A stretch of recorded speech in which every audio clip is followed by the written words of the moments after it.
আজকের আমার বলা মেন্টাল হেলথ ইস্যু, অর্থাৎ ক্লাসরুমে যখন থাকে তার মধ্যে অনেক সময় অনেক রকম মেন্টাল হেলথ ইস্যু হয়। আমরা পার্সন উইথ ডিসেবিলিটি নিয়ে বলছি, প্রতিবন্ধকতা নিয়ে, কিন্তু অ্যাপারেন্টলি প্রতিবন্ধকতা দেখা যায় না বা বোঝা যায় না, এরম ক্ষেত্রেও মেন্টাল হেলথ ইস্যুস থাকে। আজকে আমার প্রতিবেদনে মেন্টাল হেলথ ইস্যু কী করে অ্যাড্রেস করা হবে। দেখুন, ইনক্লুসিভ এডুকেশন নিয়ে এতটা কাজ হচ্ছে, তার কিছু কিছু উপকারিতা আছে, এবং ডিল যখন করতে যাচ্ছেন সমস্ত শিক্ষকরা তখন বুঝতে পারেন যে তার কিছু অসুবিধাও আছে। এবার আমাদের তো পৃথিবীর সমস্ত জায়গাতেই সুবিধা অসুবিধা মিলিয়ে, কাজে আমরা চেষ্টা করব কি করে অসুবিধাগুলো আরেকটু ভালোভাবে ডিল করে সুবিধার দিকে নিয়ে যাওয়া যায়।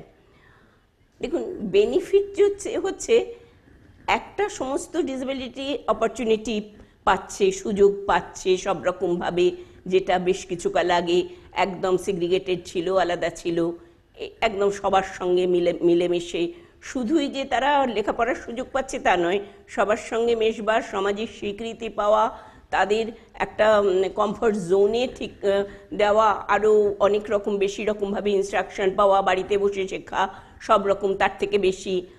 আর ভীষণ ভীষণ ইম্পর্ট্যান্ট যে তাদের ক্রিয়েটিভিটিটা ডেভেলপড হয়, যেটা অনেক সময় একেবারে যত বেশি ক্লোজ থাকবে, যত বেশি এনভায়রনমেন্টে ওপেন হবে, তত ক্রিয়েটিভিটিটা ডেভেলপ হবার চান্স থাকবে, অর্থাৎ ক্রিয়েটিভিটি এক্সপ্রেসড হবার চান্স থাকবে। এবং তাদের মধ্যেও অনেক কিছু আছে ক্রিয়েটিভিটি, যেটা হয়তো আমরাও বেনিফিটেড হতে পারি অনেক সময়। এইখান থেকে আমি শুরু করছি। বেনিফিট তো সবাই জানি, শুধু শুরু করার জন্য যেটুকু বললাম। আসল কথা, পয়েন্টটা হচ্ছে আমাদের এটা বলতে হবে যে সবার সঙ্গে যখন একসঙ্গে পাবলিক এডুকেশন বলছি, তাদের জন্য স্পেশাল এডুকেশন নয়, পাবলিক এডুকেশনে মানে টিচারকে নিজেদের প্রিপেয়ার করতে হবে তাদের বাকি সবার সঙ্গে। এবার প্রিপারেশন কাদের জন্যে? মেন্টাল ইলনেস থাকতে পারে, ডিসেবিলিটি থাকতে পারে। এবার ক্লিনিক্যালি ছাপমারা মেন্টাল ইলনেস নয়, ডিসেবিলিটি নয়, তাছাড়াও অনেক রকম চ্যালেঞ্জিং ইস্যু থাকতে পারে।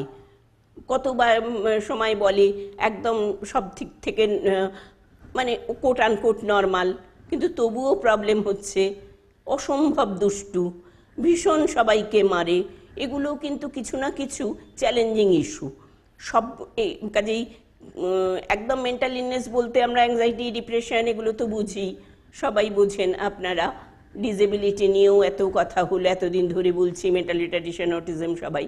এছাড়াও কিছু চ্যালেঞ্জিং ইস্যুস থাকে যেটা সো কল্ড নর্মাল, আবারও বলছি কোট আনকোট নর্মাল, কিন্তু চ্যালেঞ্জিং। অর্থাৎ এই সবকটা নিয়েই কিন্তু মেন্টাল হেলথ ইস্যু। আজকে আমার বলার জায়গাটা যে মেন্টাল হেলথ লিটারেসি দরকার শিক্ষক, সমস্ত শিক্ষক মহল, শিক্ষিকা মহলকে, যেটা থেকে তারা প্রথম কথা বিচার করতে পারবেন শুধুই দুষ্টু বলে ছেড়ে দিলে বা শুধুই দুষ্টু বলে চিহ্নিত করা নয়, তার সঙ্গে তার আন্ডারলাইং কনসেপ্ট কী আছে সেটা, আর তার সঙ্গে তাদের হেল্প করবার জন্যে যা যা দরকার।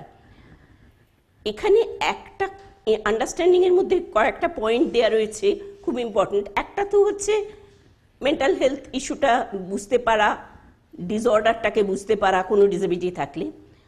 পরেরটা কিন্তু ভীষণ ইম্পর্ট্যান্ট, রিডিউস স্টিগমা।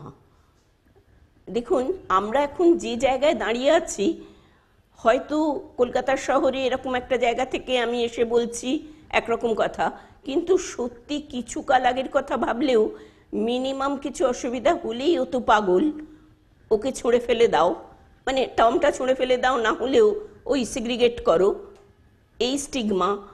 বলতে না চাওয়া বাবা মাকে তার কি অসুবিধে আছে বলবো না, স্টিগমা, যে সমাজ যদি ফেলে যায়, এই স্টিগমাটা কিন্তু যত আপনার অ্যাকসেপ্টেন্স বাড়বে সেই ছেলেমেয়েদের জন্যে তত সমাজে স্টিগমা কমবে এবং সবাই অ্যাকসেপ্ট করার জন্যে আরেকটু এগিয়ে আসবে, যেটা ওই অনেক সময় তাদের ডিসঅর্ডার, মানে একটা কোনো অসুবিধা থেকে একদম ডিসঅর্ডার হলো সেখান থেকে তাদের কমিয়ে আনে।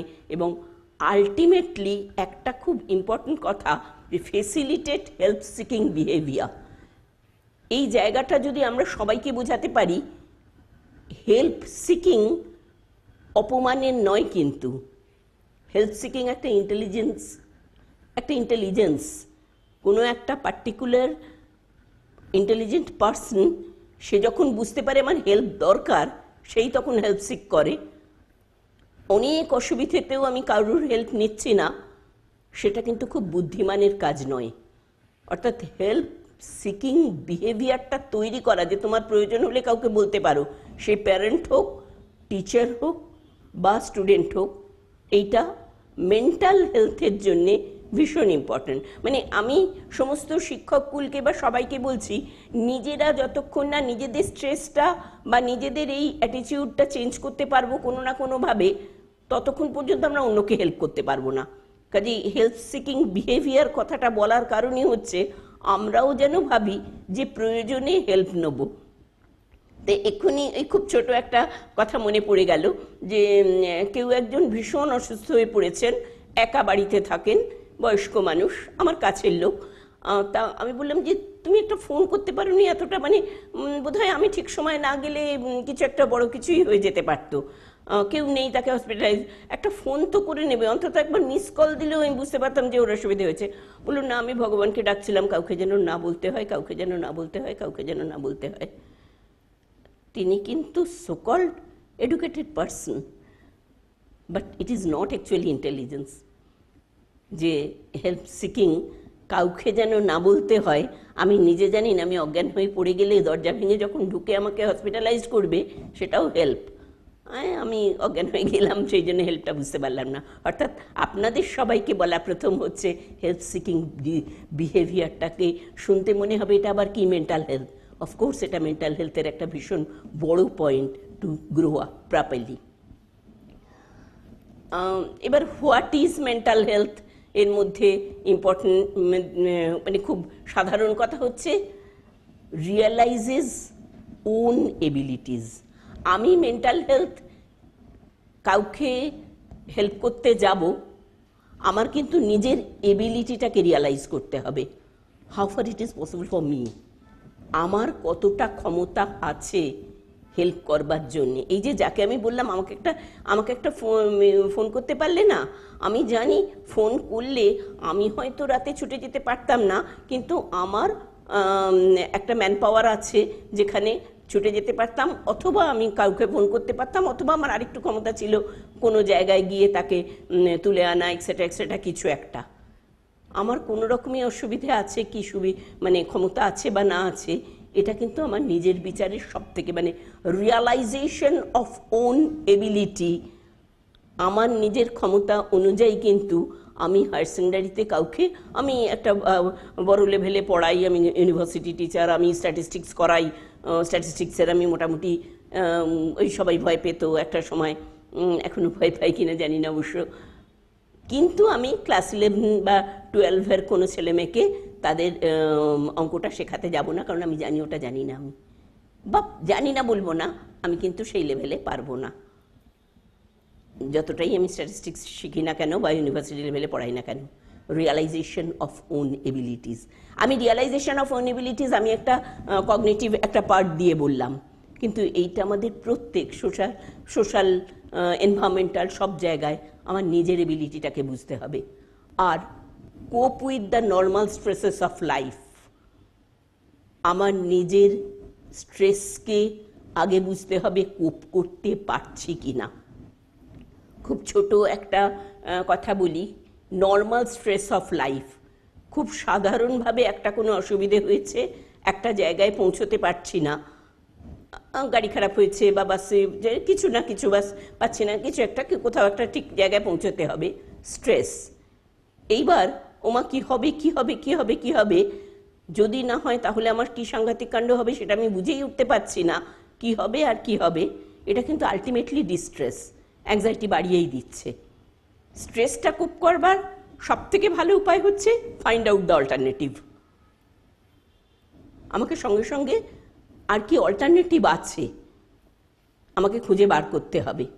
বিকল্প খুঁজে বার করতে পারাটা কিন্তু একটা খুব ইম্পর্টেন্ট, নিজের স্ট্রেসটাকে তৈরি করতে পারা বা নিজের স্ট্রেসের সঙ্গে লড়াই করতে পারা, বিকল্প খুঁজে পাওয়া, খুঁজে বার করা। আর একটা পয়েন্ট আছে, prepare yourself for the ultimate. যদি একেবারেই না হয় তাহলে আমি কি করব? আলটিমেট স্ট্রেস ডিস্ট্রেস হলে আলটিমেটলি কোথাও পৌঁছতে পারবো না, কিন্তু একটা জায়গায় পৌঁছতে পারবো না, সেখানে বলে যাওয়া যাবে যে কোনোভাবে আমি আটকে গেছি।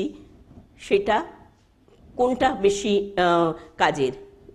কিছু তো প্রোডাক্ট রয়েছে তার মধ্যে যে আমি চেষ্টা করেছি, আর একেবারেই পারবো না বলে রাস্তায় মাথায় হাত দিয়ে বসে পড়া মানে ডিস্ট্রেস, আমি স্ট্রেসটাকে সামলাতে পারলাম না।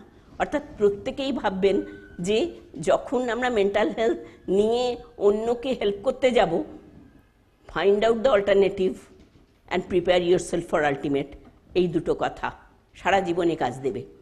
ক্যান ওয়ার্ক প্রোডাক্টিভলি, যে কোনো সময় যে কোনো কাজ। সব থেকে বেশি মানুষের গান শুনে, নাচ দেখে, সিনেমা দেখে, সবেতেই কিছু না কিছু আমাদের আনন্দ হয়, হেল্প হয়, কিছুটা স্ট্রেস রিলিজ হয়। সব থেকে ভালো স্ট্রেস রিলিজ বা আনন্দ যদি বলেন, সেটা হচ্ছে ওন প্রোডাক্ট, আমি কিছু করতে পেরেছি। এর থেকে বড় আনন্দ মানুষ নিজের কোথাও একটা গিয়ে যখন সবাই মিলে ছবি তুলে সবার আগে দেখে আমার ছবিটা উঠেছে, তো আমি নিজেকে তো সব থেকে বেশি ভালোবাসি আমরা, তাতে তো কোনো অন্যায়ও নেই। হেল্প প্রোডাক্ট আমার ছেলে, আমি তার মধ্যে রয়েছে। অর্থাৎ প্রোডাক্টিভ কিছু একটা করতে পারা প্রতিটা সময়ই কিন্তু আমাদের কিছু না কিছু আমাদের মেন্টাল ফুড দেবে বলতে পারেন। It is a mental strength. এই স্ট্রেংথটা আমাদের কিছু খাদ্য দেয় আমাদের মেন্টাল হাইজিনে।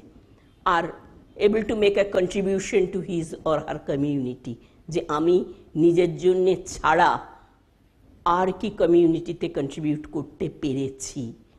এই চারটে পয়েন্ট যদি আমরা মোটামুটি একটা নিজেরা নিজেদের মধ্যে অ্যাকোয়ার করতে পারি বা নিজেরা নিজেদের মধ্যে পালন করতে পারি, তাহলে নিজেদের মেন্টাল হেলথ নিয়ে সচেতন হব এবং সেই মেন্টাল হেলথ নিয়ে আমি অন্যকে হেল্প করতে পারবো। অন্যের মেন্টাল হেলথটাকে আমরা দেখতে পাবো বা সাহায্য করতে পারবো। এই সবাইকে মানে সমস্ত মানে যতজন আছেন পুরো এনভায়রনমেন্টকে, পুরো কমিউনিটিকে বলা যে মেন্টাল হেলথ নিজে সাপোর্টেড সবার আগে হবে, own mental health, then to help others. এখন রাইজিং এটা প্রিভ্যালেন্স হচ্ছে, মানে হাউ টু, কী করে স্টুডেন্ট, এবার আমরা স্টুডেন্টের জায়গায় আসি। শিক্ষক মহলে বলতে এসছি যে how to recognise and support student with mental health. কীভাবে আমরা রিকগনাইজ করব, কি করে চিনব? দেখুন, ডিসেবিলিটি নিয়ে কি করে চিনব এ নিয়ে কিন্তু অনেক আমার আগেও কিছু হয়েছে, আপনারা আরও শুনেছেন, তার আগেও হয়েছে। সমস্ত ডিসেবিলিটির কিছু কিছু সিমটম সব বলা হচ্ছে। আমি আজকে যেটা বলবো যে মেন্টাল হেলথ প্রবলেমটা কিভাবে চিনব। দেখুন, মেন্টাল হেলথ প্রবলেম কি করে স্টুডেন্ট, সাধারণ ছাত্রছাত্রীদের কি করে অ্যাফেক্ট করে? ইমোশনাল ওয়েলবিং, তাদের নিজেদের আবেগজনিত ভালো থাকা খারাপ থাকাটা করে। অফকোর্স যেটা সব থেকে ইম্পর্টেন্ট, যার জন্য স্কুলে আসে, এবিলিটি টু লার্ন। একটা খুব ভালো মেয়ে, ভালো বুদ্ধির, কিন্তু সে সেই দিনটায় কিছুতেই পড়া শুনতে পারল না, তার কারণ সে ডিস্টার্ব ছিল, ইমোশনাল ওয়েলবিংটা ছিল না, এবং সেখান থেকে ড্রপ আউট ইত্যাদি সব রকম হতে পারে। আনরিকগনাইজড হলে, এবার রিকগনাইজেশনের কথাটা কেন আসছে? আনরিকগনাইজড হলে কিন্তু সেখানে শুধু যে তার অসুবিধে ড্রপ আউট হচ্ছে তা নয়, পুরো কমিউনিটিতেই তার একটা সিগনিফিক্যান্ট এফেক্ট হচ্ছে। ডিসিপ্লিন অসুবিধে হচ্ছে, ইনস্ট্রাকশনাল টাইম, টিচারের নিজস্ব স্ট্রেস হচ্ছে, কারণ রেকগনাইজ করা যায়নি। অসুবিধে হচ্ছে একটা ছেলে সে ক্লাসে ডিস্টার্ব করছে, অসুবিধে হচ্ছে, স্ট্রেস, তাকে ম্যানেজ করা যাচ্ছে না, শেষ অবধি ক্লাস থেকে বার করছে, শেষ অবধি টিচার পারলেন না, নিজে ক্লাস থেকে বেরিয়ে গেলেন, এক্সেট্রা এক্সেট্রা, নানা রকম ফেজ আছে মেন্টাল হেলথের, যখন ঠিক মতো রিকগনিশনটা হবে না। আর মানে এই কি করে আস্তে আস্তে খুব ছোট থেকে বুঝতে পারা যাচ্ছে যে একটা মেন্টাল হেলথ প্রবলেম আসছে ছেলেমেয়েদের কাছ থেকে। প্রথম দেখুন, difficult following instruction, concentration, engaging in school work, maintaining self control. চারটে পয়েন্ট, এই চারটে পয়েন্টে ডিফিকাল্টি। শিক্ষক প্রথম কিন্তু বুঝতে পারবেন যে ইনস্ট্রাকশন ফলো করতে পারছে না। এবার ইনস্ট্রাকশন ফলো করতে পারছে না, তার জেনারেল মেন্টাল রিটার্ডেশন থাকলে, অটিজম থাকলে, ডিসেবিলিটি কেসে এখানে তো ইনস্ট্রাকশন ফলো করতে পারছে না, সেখানে কিভাবে তাকে ট্যাকল করা হবে তার কিছু অবশ্যই অনেক কিছু আপনারা শুনবেন, আরও তার নিজস্ব কিছু পদ্ধতি আছে। আদার দ্যান দ্যাট, সাধারণ মেন্টাল হেলথ ইস্যু হলেও কিন্তু একদম সেরকম কোট আনকোট কোনো ডিসেবিলিটি বা ডিজিজ নেই, কনসেন্ট্রেশনের অসুবিধে হচ্ছে। কোনো একদিন বা কোনো খুব ছোটোখাটো ব্যাপারে বলছি না, প্রতিদিনই বা জেনারেলি সে কিন্তু অন্য জায়গায় যথেষ্ট বুদ্ধি দেখায়, ক্লাসে কনসেন্ট্রেট করতে পারে না, অথবা বন্ধুদের সঙ্গে মিশতে পারে না, অথবা ইনস্ট্রাকশনটা ফলো করতে পারছে না, স্কুল ওয়ার্কটা করতে পারছে না, স্কুলে কাজগুলো করতে পারছে না, নিজেকে কন্ট্রোল করতে পারছে না। যখন যেখানে অ্যাগ্রেশন দেখাচ্ছে তখন অত্যন্ত অ্যাগ্রেশন, যখন যেখানে ডিপ্রেশন হচ্ছে তো অত্যন্ত ডিপ্রেশন। মানে এইরকম আসে আমার কাছে যে আমি অ্যাবিউসিভ ল্যাঙ্গুয়েজ বলি, হ্যাঁ বলি, না হলেই কিন্তু they are using me by any way, আমাকে ডিমিন করে। অর্থাৎ অ্যাবিউসিভ ল্যাঙ্গুয়েজ বললে তবে তাকে খাতির করবে, না হলে নয়। মানে কত বড় একটা ভুল ধারণা তৈরি করলো নিজের মধ্যে, কোনোভাবে অ্যাগ্রেশন দেখাতে চায়, সেটা জাস্টিফাই করছে যে আমি অ্যাগ্রেশন না দেখালে কিন্তু ওরা আমাকে বুলি করে, তাই জন্য তো আরও 5 জনকে না বুলি করে তোমায় কেন করে, এটা করেছে ওটা করেছে, নানা রকম ঘটনা বললো, আমাকে একদিন ডাস্টবিনে ফেলে দিয়েছিল, এক্সেট্রা এক্সেট্রা, অন্য সময় অ্যাবিউসিভ ল্যাঙ্গুয়েজ বলি। এইটা কিন্তু শিক্ষকের কাজ যে একটা সাধারণ ছেলে বা মেয়ে তার মেন্টাল হেলথের কোন জায়গায় থাকলে এই অসুবিধেগুলো তার হতে থাকছে, যে সেলফ কন্ট্রোলটা হচ্ছে না। হ্যাঁ, কনসেন্ট্রেটও করছে, লেখাটাও করে নিয়েছে, কিন্তু পাশের ছেলেটার নিয়ে এই তুই তো কিছু লিখতে পারিসনি বলে নিয়ে খাতাটা ছেড়ে দিল। সেলফ কন্ট্রোলের অভাব, মেন্টাল হেলথ প্রবলেম কিন্তু তার রিকগনাইজ করতে হবে। মানে এই একটা ল্যাঙ্গুয়েজ এখানে লেখা আছে প্রপারলি এডুকেটেড, এখানে প্রপারলি এডুকেটেড বলতে কাউকে ডিমিন করা হচ্ছে না, প্রপারলি এডুকেটেড বলতে মেন্টাল হেলথ প্রবলেমে প্রপারলি এডুকেটেড বলা হচ্ছে। সেইটা হলে কিন্তু ইন্টারভেনশনটাও প্রপারলি হবে। মানে অনেক স্টাডি আছে যেখানে বলছে যে নিজের টিচারের নিজের lack of information, training, confidence এইগুলো থাকলে, না থাকলে মানে কনফিডেন্স কম থাকলে স্টুডেন্টকে সাপোর্ট করতে পারবে না। অর্থাৎ আমাকে বুঝতে হবে যে এই ছেলেটার কিন্তু একটা প্রবলেম আছে, শুধু বকলে বা শুধু শাস্তি দিলে বা শুধু তাকে স্কুল থেকে বার করে দিলে বা শুধু হেডমাস্টারের কাছে নিয়ে গিয়ে তাকে আগে তো বেত টেত খাওয়ানো এক্সেট্রা অনেক কিছু ছিল, এখন আর সেটা নেই, কান ধরে দাঁড় করানো, বেঞ্চের ওপর দাঁড় করানো, এখন তো শাস্তির ফিজিক্যাল শাস্তিটা অনেক রকমভাবে বলা হচ্ছে কম। এনিওয়ে, কোনো না কোনোভাবে প্যারেন্ট কলিং, না শুধুই ওগুলো করলে কিন্তু মেন্টাল হেলথ প্রবলেম সলভ হয় না, বরণ বেড়ে যায়। সেখান থেকে ড্রপ আউট আসে, একটা স্কুল থেকে আর একটা স্কুলে গেল, আবার প্রবলেম হলো, তারপরে আলটিমেটলি কিন্তু মা বাবা প্রায় হাল ছেড়ে দিয়ে তখন আমাদের কাছে আসে যে এইবার আপনি দেখুন কি করা যাবে। আলটিমেটলি কি ওষুধ খাওয়াতে হবে, আলটিমেটলি কি মেন্টাল ইলনেস হয়ে গেল। রিকগনিশন, টিচার্স রিকগনিশন যদি প্রথম থেকে হতো এবং ঠিকঠাক মতো হয় তাহলে কিন্তু অনেকটা বেশি বাড়তে পারে না মেন্টাল হেলথ প্রবলেমে। এবার আমি বললাম যে প্রপার এডুকেশন বলতে কাউকে ডিমিন করছি না, আমি প্রপার এডুকেশন টার্মটাকে একটু ছোট করে বলছি। মানে better prepared to support and empathize with student with mental health issue. Empathize কথাটা কিন্তু সমানুভূতি, যে সমানুভূতি দিয়ে সেই স্টুডেন্টকে সাপোর্ট করবে, যেটা বোঝা যাচ্ছে যে মেন্টাল হেলথ ইস্যু রয়েছে তার, মানে more knowledgeable about how to support students, কী করে করবে। আর প্র্যাকটিক্যালি মানে ফিউচার প্রফেশনাল ডেভেলপমেন্ট মানে mental health, teachers mental wellness, টিচার্সের নিজের mental wellness, burn out, self care, এগুলো কিন্তু এডুকেশন, এই আবারও মেন্টাল হেলথ এডুকেশন তাকে সাপোর্ট করবে, যাতে নিজেরা নিজেদের স্ট্র্যাটেজি ডেভেলপ করতে পারে যে স্টুডেন্টকে কী করে কোপ করবে মেন্টাল হেলথ ইস্যু থেকে। স্ট্রেস ইস্যু, অ্যাংজাইটি ইস্যু শিক্ষক বলেই সমস্ত তার হবে না, এরম হতে পারে না, খুব অসুবিধাজনক কন্ডিশনে তারও হবে। নিজে স্ট্রেসটাকে সামলানো সব থেকে বড় পয়েন্ট, যেখান থেকে আমি মেন্টাল হেলথ ইস্যু অন্যেরটা হেল্প করতে পারি। মানে হোয়াট টিচার্স ক্যান ডু, মানে অ্যাকচুয়ালি ফেসিলিটেড ক্লাসরুম সাপোর্ট তো অনেকবারই বলছি। স্টিগমা ইম্পর্টেন্ট পয়েন্ট, খুব ইম্পর্টেন্ট আর একটা পয়েন্ট হচ্ছে collaborate with parents and health care professionals.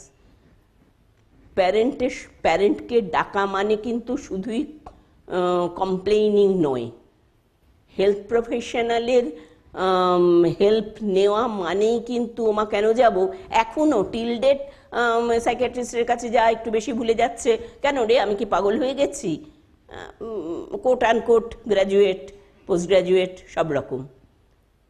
এটা কিন্তু মনে রাখবেন, বেশিরভাগ জায়গায় অনেক বেশি আবারও বলছি আনএডুকেটেড জায়গায় যেতে হবে না, সো কল্ড এডুকেটেড পর্যন্ত মেন্টাল হেলথ প্রফেশনালের কাছে যাওয়া মানে একটা ভীষণ রকম অপমানের জিনিস এখনো পর্যন্ত। এই স্টিগমাটা আপনারা শিক্ষক আপনাদের কাটাতে হবে, এবং প্যারেন্টের সঙ্গে কোলাবোরেশন মানে কিন্তু আবারও ইট ইজ নট দ্যাট কমপ্লেন যে প্যারেন্টকে ডাকা, কোলাবোরেশন মানে কিন্তু উইদাউট শোয়িং দ্য চাইল্ড, তাকে না জানিয়ে যতটা সম্ভব এই কোলাবোরেশনে। আর মেন্টাল ইলনেস যখন হচ্ছে মানে আন্ডারগ্রাউন্ড ট্রিটমেন্ট একেবারে মেন্টাল ইলনেস হিসেবে যেখানে আছে, সেখানেও তাই সাপোর্টিভ এডুকেশনাল এনভায়রনমেন্টটা তৈরি করতে হবে, মানে যেখানে স্টিগমা ফ্রি। মানে খুব বেশি রকম অ্যাংজাইটি তাকে কিন্তু সেই রকমভাবেই অ্যাকোমোডেট করতে হবে যাতে সে with that anxiety or with that depression, মানে চাইল্ডহুড অ্যাংজাইটি, চাইল্ডহুড সিলফ্রেনের অনেক পয়েন্ট আছে, মানে সবটাই এখানে বলা যাবে না, কিন্তু অ্যাংজাইটিটা বললে সব থেকে বেশি বোঝা যায়। অ্যাংজাইটি আর ডিপ্রেশন অনেক সময় খুব পরিষ্কার বোঝা যায়, যার ইন্টেলিজেন্ট টেস্ট করলে দেখা যাবে বেশ ভালোই ইন্টেলিজেন্ট, কিন্তু অ্যাংজাইটির জন্যে সে ক্লাসে আরও কিছু করতে পারছে না এক্সেট্রা। এই লেভেলটায় কিন্তু নেসেসারি অ্যাকোমোডেশন কথাটার মানে হচ্ছে তাকে সেইভাবেই ট্রিট করতে হবে বা বসাতে হবে বা সবার সঙ্গে মেশাতে হবে, যাতে ওই অ্যাংজাইটিটা নিয়েই সে ফলো করবার চেষ্টা করতে পারে, বা সেটার জন্য আমার অ্যাংজাইটি আছে বলে সিগ্রিগেটেড না হয়ে যায়। এবং এই মানে কনসেপশন থেকে যে একটা কথা মনে রাখবেন, প্রত্যেক চাইল্ড মানে একটা ডিপ্রেশনের কেসও আরেকজনের অন্যরকমভাবে প্রকাশ হতে পারে। একটা খুব মানে খুব মোটিভেশন খুব কম, খুব লো সেলফ এস্টিম, মানে আমি তো কিছুই পারবো না, আমার দ্বারা কিছুই হবে না, এইটাও যেমন আছে, তেমন একেবারে মানে জাস্ট কোনো রকম কিছু বলতে পারছে না কিন্তু একাডেমিক্যালি ফেল করছে, মানে অল্টারনেটিভলি একদম নিজেকে ভাবছে যে আমি ভীষণ রকম মানে মোটিভেশনের দিক থেকে আমার ক্ষমতার দিক থেকে আমি ভীষণ কম, সে নিজে ভাবছে এবং সত্যি পারছে না। এবার শিক্ষক কিন্তু সেটাকে ফুয়েল না করে, অর্থাৎ সেটাকে সমর্থন না করে যদি সেটার থেকে বের করানোর চেষ্টা করতে পারেন, তাহলে তার থেকে ভালো কিছু তার কাছে আর হয় না। হ্যাঁ তুমি পারবে। এবার হ্যাঁ তুমি পারবে অনেক রকম পদ্ধতি আছে, সবটা মানে সবই একটা জায়গায় বলা যাবে না, কিন্তু আপনারা নিজেরা, আমার নিজের ধারণা যে সবাই বুঝতে পারছেন পজিটিভটা কিভাবে বললে বাচ্চা কিন্তু পারেই, স্টেপ বাই স্টেপ কোনো রকমভাবে সব রকমভাবে তাকে হেল্প করলে কিছু না কিছু পারি।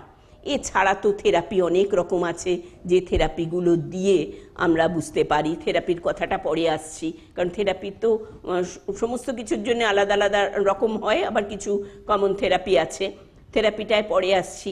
আগে আমি মেন্টাল হেলথ, সাধারণ মেন্টাল হেলথ নিয়ে কথাটা বলছি। এখানে দেখুন লেখা আছে counselling, social work, occupational therapy, psychology, psychiatrist, সমস্ত হেলথ প্রফেশনালকে কিন্তু একটা জায়গায় একরকমভাবে আপনাদের ভাবতে হবে যে হেলথ প্রফেশনাল মানেই কিন্তু আমার বাচ্চা কি পাগল নয়, কিন্তু কারুর কাছে নিয়ে যাওয়া মানেই সেটা খুব লজ্জারও নয়। নিজের দিক থেকেও কখনো ভাববেন না আমার কাউন্সেলিং দরকার নেই, আমি নিজেকে নিজে ঠিক করে ফেলতে পারবো। আবারও বলছি, হেল্প সিকিং কিন্তু একটা ইন্টেলিজেন্স। ঠিক মতো নিজেকে বুঝতে পেরে যখন হেল্প সিক করতে চাই, এবং যখন করতে চাই না, সেটা কিন্তু নিজেকে ছোট করে দেয়া হয় এবং আলটিমেটলি নেগেটিভ, মানে ওই আস্তে আস্তে হেল্প সিকিংটা কমাতে থাকলে মানে it pulling you toward a black hole, আপনাকে আস্তে আস্তে অন্ধকারের দিকে টেনে নিয়ে যাবে। আপনাকে মানে আমাদের সবাইকে কথাই বলছি যে এই social work, occupational counselling, psychology, psychiatry, সমস্ত হেলথ প্রফেশনাল কিন্তু কমিউনিটি আসল আমার আপনার মতো একই জায়গায় ইউজ করবার জন্যে আমরা শিক্ষকরা, আপনারা প্যারেন্ট গ্রুপকে সেভাবে তৈরি করুন যাতে এটা অনায়াসে সহজভাবে নিতে পারে, অন্য কোনোভাবে নয়। Universal promotion of mental health, দেখুন প্রোগ্রাম অ্যাকচুয়ালি কি কনস্ট্রাক্ট করে, একটা সোশ্যাল ইমোশনাল স্কিল। এবার ইমোশন কথাটা অনেকবার বলা হচ্ছে, ইমোশনাল স্কিল কথাটার মানে কিন্তু শুধুই নিজের আবেগটাকে নিয়ন্ত্রণ করা নয়, অন্যকে বোঝাটাও একটা ইমোশনাল স্কিল। মানে আমাদের সাইকোলজির টার্মে বলছে theory of mind. Theory of mind কথাটার মানে হচ্ছে যখন আমি নিজের দুঃখ, কষ্ট, আবেগ যা বলেন ঠিকমতো সঠিকভাবে সমাজ স্বীকৃতভাবে প্রকাশ করতে পারি, অন্যেরটা বুঝতে পারি। আমি কীরকম, আমি অন্যকে যদি নিজের এক্সটেনশন ভাবি, তাহলে কিন্তু থিওরি অফ মাইন্ডের অভাব। তার মানে যে আমি বুঝেছি, ও বুঝবে না কেন? আচ্ছা, এই এত 4-5 জন বুঝলো, তুমি বুঝলে না কেন? আমার নিজের মনে আছে, আমার আমাদের কম বয়সে খুব এই কথাটা শুনতাম, আরে ও কি অন্য কিছু খায় যে ফার্স্ট হয় আর তুই হতে পারিস না? মানে কোনো একজন আর কি, আমার কোনো বন্ধু ফার্স্ট হতে পারিনি, বা ফার্স্ট হতামও নয়, একটু পরের দিকেই থাকতো র্যাঙ্ক। ও কি অন্য কিছু খায় না অন্য কোনোভাবে মানুষ? এই তো একই রকমভাবে ইত্যাদি ইত্যাদি। ইন্ডিভিজুয়াল ডিফারেন্স বলে একটা কথা যে বিরাট বড়, এটা তখনও যে তাহলে তো সবই সমান হয়ে যেত। তখন তো এই বুদ্ধিটা হয়নি, তাহলে বাবা আমাকে উল্টে বলতাম যে সবাই যদি এক হতো তাহলে তো রোবট হয়ে যেতাম, তাহলে তো ইন্ডিভিজুয়াল ডিফারেন্স থাকতো না। বললে খুব বকতে নয়তো, তখন এই বুদ্ধিটা হয়নি বলার মতো। কিন্তু ইমোশনাল স্কিল বলতে, শুধু সোশ্যাল অ্যান্ড ইমোশনাল স্কিল বলতে কিন্তু নিজের মতো করে অন্যকে ভাবা বা একজনের মতো করে আরেকজনকে ভাবা নয়। যেখানে ডিফারেন্স আছে সেটাকে আইডেন্টিফাই করতে হবে। ইয়েস, ও ঠিক ওর মতো নয়, এই ডিফারেন্স। আমার নিজের একটা মেন্টাল হেলথের আমার নিজের একটা এক্সপিরিয়েন্স একটু শেয়ার করছি আপনাদের সঙ্গে। ক্লাসে মানে আজও মনে আছে একদম জলজল করে, আজকে থেকে বোধহয় প্রায় আমার 66 বছর বয়স, আমি বলছি প্রায় 55 বছর আগেকার কথা বলছি, ইফ নট মোর, ঠিক মনে করতে পারছি না কোন ক্লাসে, ক্লাস 7 বা 8-এ কোনো একটা কিছু প্রশ্ন করেছেন, বলছেনই যে ওটা জিকে মানে জেনারেল নলেজের প্রশ্ন। তা পেছন দিকে একটু হয়তো তিনি রিপিটার ছিলেন, যাকে জিজ্ঞেস করেছে, মানে তিনি মানে আমারই বন্ধু, সে বলো তুমি বলো বলে দাঁড় করি, ও তুমি তো পারবেই না জানি, বসো নাও তুমি মল্লিকা তুমি বলো বলে আমাকে উঠিয়ে, এবং আমি বলতে পারলাম। বিশ্বাস করুন না তখন কি আনন্দ হয়েছিল। এখন খালি ভাবি সেই মেয়েটার কতটা কষ্ট হয়েছিল এই অ্যাটিটিউডটায়। তাকে বলতে পারবে বা পারবে না নয়, ও তুমি তো বলতে পারবেই না। আমি ইন কম্পারিজন টু একটু ভালো মেয়ে, আমাকে উঠিয়ে বলানো হলো, বা আমি বা রামশ্যাম যদুমধু যাই হোক না কেন, তখনকার টিচার, এবং আমি মোটামুটি একটা কলকাতা শহরের ভালো নামকরা স্কুলেই পড়তাম। এই মানে আজকে এটা শেয়ার করার উদ্দেশ্য হলো, আজকে আমি যখন নিজে কাউন্সেলিং করি, অনেক জায়গায় করি, মনে হয় পজিটিভ বিহেভিয়ারের অভাব। ভাবুন, তিনি পারবে, সে মেয়েটি পারবে না, ঠিক আছে, এই ডিমিনটা করার অধিকার কিন্তু আমাদের কারোর নেই। যে ডিমিনটা হলো খুব ছোট, এর থেকে অনেক বেশি হতো, কিন্তু এইটা কেন মনে ছিল? আমাকে নিয়ে হলো বলে। সেই জন্য আমার এখনো মনে আছে, আজকে এই বয়সেও আমি অনেক জায়গায় এই উদাহরণটা দিই। পজিটিভ বিহেভিয়ার কেন? তার ইমোশনাল স্কিল, সোশ্যাল স্কিল সবকটাকে এনরিচ করার জন্যে, ডিমিন করার জন্যে নয়। মেন্টাল হেলথের ভীষণ ইম্পর্টেন্ট পয়েন্ট মনে রাখবেন সমস্ত শিক্ষক শিক্ষিকারা। ক্লাসের মধ্যে কেউ একটা খুব অন্যায় করেছে, কেন এটা করেছো, অন্যায় করেছো, এরকম কথা বলতে নেই, একরকম কথা। আর আমি যেটা বললাম, সে যেটা জানে না বলে ডিমিন করা, এই দুটো বকার মধ্যে অনেকটা বড় তফাৎ আছে, অনেকটা বড়। আমাদের সবাইকে বুঝতে হবে কার সঙ্গে কিভাবে বলবো। আমি তাকে জিজ্ঞেসই করতাম না, আমি যদি জানি সে পারবে না, আমি তাকে উঠিয়ে জিজ্ঞেসই করতাম না যে ওর ক্ষমতা নেই এটা পারার। সো দিজ আর দ্য, মানে একটা মেন্টাল হেলথ ইস্যুর একটা ছোট গল্প বললাম। সোশ্যাল ইনক্লুশন, সবার সঙ্গে মেশা, এফেক্টিভ প্রবলেম সলভিং, গুড সিটিজেনরি, ভীষণ ভীষণ ইম্পর্টেন্ট কথা। আলটিমেটলি যে কোনো problem solving effective problem solving হয় কিনা। ওই যে স্ট্রেসের কথা বললাম, একটা কোপিং স্ট্রেস মানে কিন্তু সেটা ইফেক্টিভ হবে। আমি কি ভাবছি ওমা কি হবে, ওমা কি হবে, ওমা কি হবে, ওমা কি হবে, এই ভেবে কিন্তু কোথাও কোনো প্রবলেম সলভিং হয় না। আলটিমেটলি কিন্তু সেটা কোথাও দাঁড়ায় না যতক্ষণ না কগনিটিভলি ভাবছি যে কি হতে পারে, আর সেই হতে পারাগুলোকে আমি কিভাবে ওভারকাম করতে পারবো। গুড সিটিজেনরি অর্থাৎ আলটিমেটলি তাকে ভালো নাগরিক তৈরি করা অবশ্যই আমাদের সবার উদ্দেশ্য, যে লেভেলেই হোক না কেন, মেন্টাল হেলথ ইস্যু থাক না থাক, আলটিমেট উদ্দেশ্য কিন্তু শিক্ষক শিক্ষিকা বাকি সবার, আমাদের কমিউনিটির সবারই, যে ভালো নাগরিক তৈরি করা।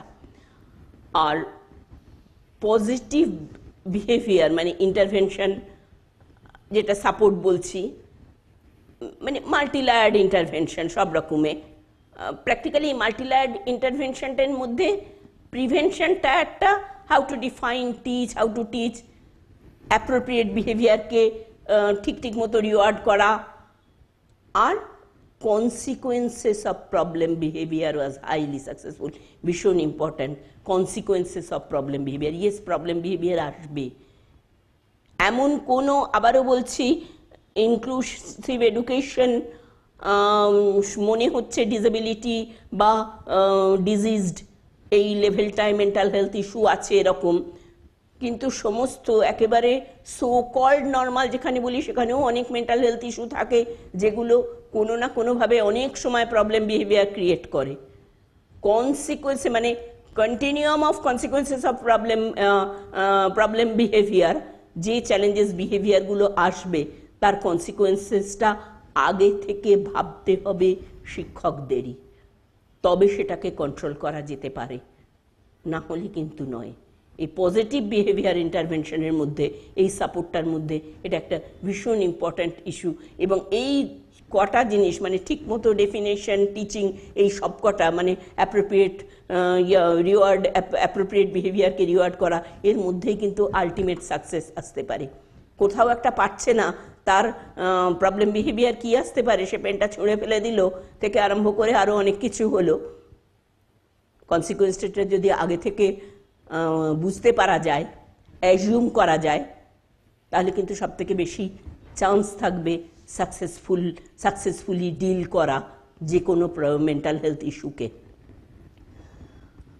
আর মেন্টাল হেলথ ইস্যু মানে টিচার মেন্টাল হেলথ, অফকোর্স যেটা বারবারই বলছি, টিচারের মেন্টাল হেলথ ইস্যু কিন্তু ইকুয়ালি ইম্পর্ট্যান্ট।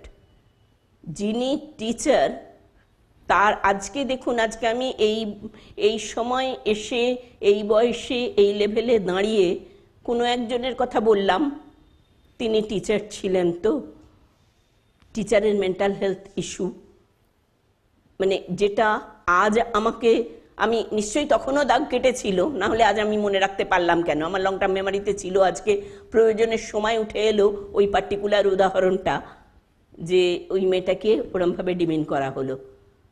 আরও অনেকগুলো জায়গায় দেখেছি এই ডিমিন করাটা স্কুলে, কিন্তু সেইটা আমার মনে আছে। ওই আবারও বললাম, মানুষ নিজেকে সব থেকে বেশি ভালোবাসে, আমাকে নিয়ে হয়েছিল বলে আজও মনে আছে তখনকার আমার প্রাপ্তিটার আনন্দ। এবং তারপরে বুঝতে শিখে ওই মেয়েটার মুখটা, যখন বুঝতে শিখেছি যে তার কতটা কষ্ট হয়েছিল, আমাকে যখন মানে কোনো কোনো জায়গায় আমিও তো ডিমিন্ড হয়েছি, আমার যখন তখন কতটা কষ্ট হয়েছিল, তার থেকে বেশি আনন্দ পেয়েছি বলে বেশিভাবে বলছি যে আমাকে বলেছিল, কতটা আনন্দ হলো। So teachers mental health equally important, মানে স্টুডেন্টের মেন্টাল হেলথ থেকে। টিচারের মেন্টাল হেলথ প্রবলেম থাকলে কিন্তু স্ট্রেস, অ্যাবসেন্টিজম, আদার হেলথ প্রবলেম এগুলো যত বাড়বে তত অ্যাবসেন্টিজম বাড়বে। সেই জন্য সমস্ত টিচারের কাছে, সমস্ত শিক্ষকের কাছে এই একটা পয়েন্ট ভীষণ ইম্পর্ট্যান্ট, নিজের মেন্টাল হেলথ। মানে মেন্টাল হেলথ ক্যান মানে preserve a person's ability to enjoy life, balance between life activities and responsibilities. দেখুন, আমার প্রতিদিনের লাইফ অ্যাক্টিভিটিস আছে, তারপরেও আমার কতটা রেসপন্সিবিলিটি আছে, আমার কমিউনিটিতে কতটা রেসপন্সিবিলিটি আছে, আমি অন্য কারুর জন্য কতটা কি করতে পারছি, সেটা কিন্তু আমাকে একটা মেন্টাল ফুড দেয়। আমি প্রতিদিন নিজের জন্যে নিজেকে করি, সকালবেলায় করি, নিজের বাড়ির সমস্ত কিছু, আর কতটা কমিউনিটির জন্য করি। অফকোর্স আমাকে মেন্টাল হেলথ দেবে, মানে efforts to achieve psychological resilience. মানে রেজিলিয়েন্স টার্মটা বুয়েন্সি ফিজিক্সের, যদি বাংলায় বলি ভেসে থাকার ক্ষমতা। জলটাকে যদি ধরুন স্ট্রেস বলি, আর যতটা জল থেকে উঠে রয়েছে রূপক হিসেবে, সেইটা হচ্ছে রেজিলিয়েন্স, যে অনেক স্ট্রেসের মাঝখানেও আমি কিন্তু নিজেকে নিজে বাঁচিয়ে রাখতে পারছি। That is the resilience. মানে স্ট্রেস মানে coping with stress, high stress যখন কোপ করে নিজের সমানভাবে চলতে পারছি। আর একটা কথা জানেন, এই কোপটা বলতে অনেক সময় একটা ভুল ইন্টারপ্রিটেশন হয়, তার মানে হচ্ছে সহ্য করা না, কিন্তু কোপিং মানে কিন্তু একটা ব্যালেন্সিং। কষ্ট পেয়ে সহ্য করাটা কোপিং না,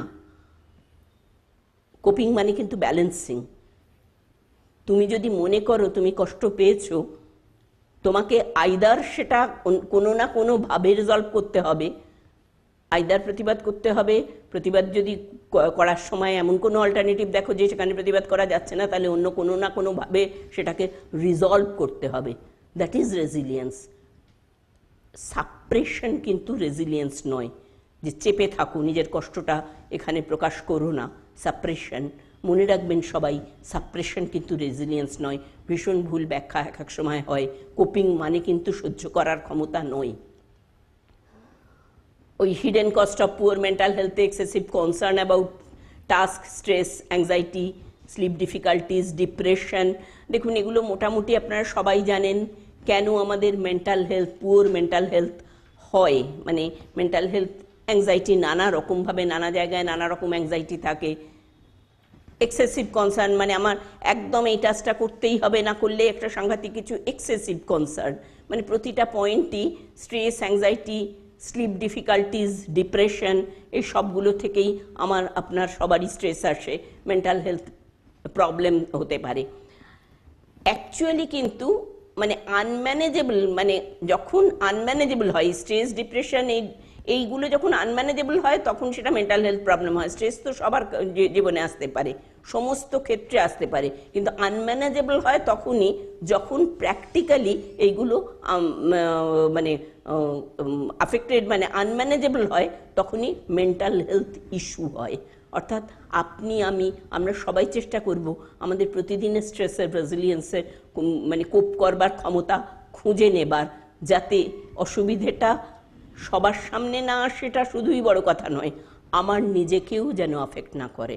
যার জন্য বারবারই বলছি যে মানে আমাদের এনার্জি লেভেল, মানে স্টুডেন্টের ওপর এর কনসিকোয়েন্স পড়ে, তাদের এনার্জি লেভেল, তাদের কনসেন্ট্রেশন, তাদের ডিপেন্ডেবিলিটি। যে স্টুডেন্ট আপনাকে ডিপেন্ড করে, আপনার যদি নিজের স্ট্রেস থাকে সেটা কিন্তু ডিপেন্ড করতে পারবে না, লাইক দ্যাট। মানে মেন্টাল এবিলিটি সমস্ত কিছুই আলটিমেটলি হিন্ডারিং পারফরমেন্স শিক্ষকের নিজের, স্টুডেন্টের। অর্থাৎ মেন্টাল হেলথ ইস্যু শুধুই যে স্টুডেন্টের জন্য নয়, শিক্ষককে আগে নিজের মেন্টাল হেলথ ইস্যু ঠিক করতে হবে।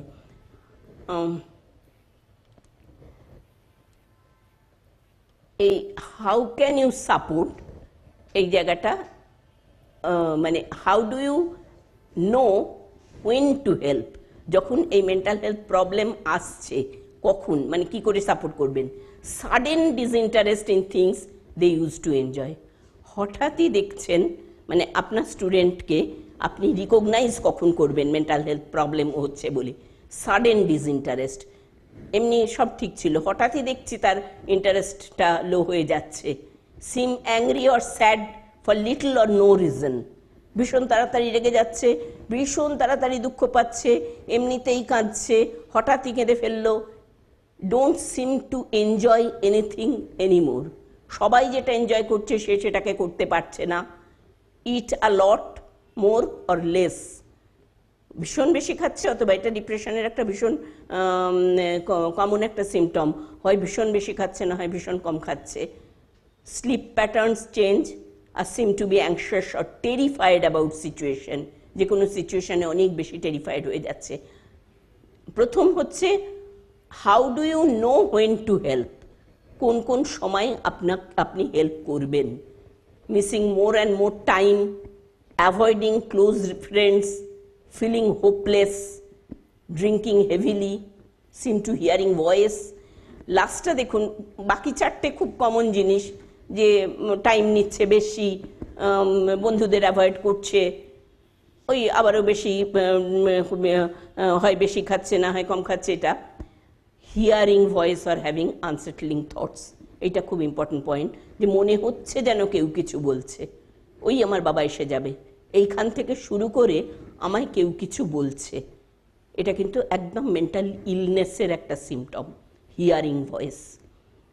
আর ইমোশনাল সাপোর্ট দিন তাকে।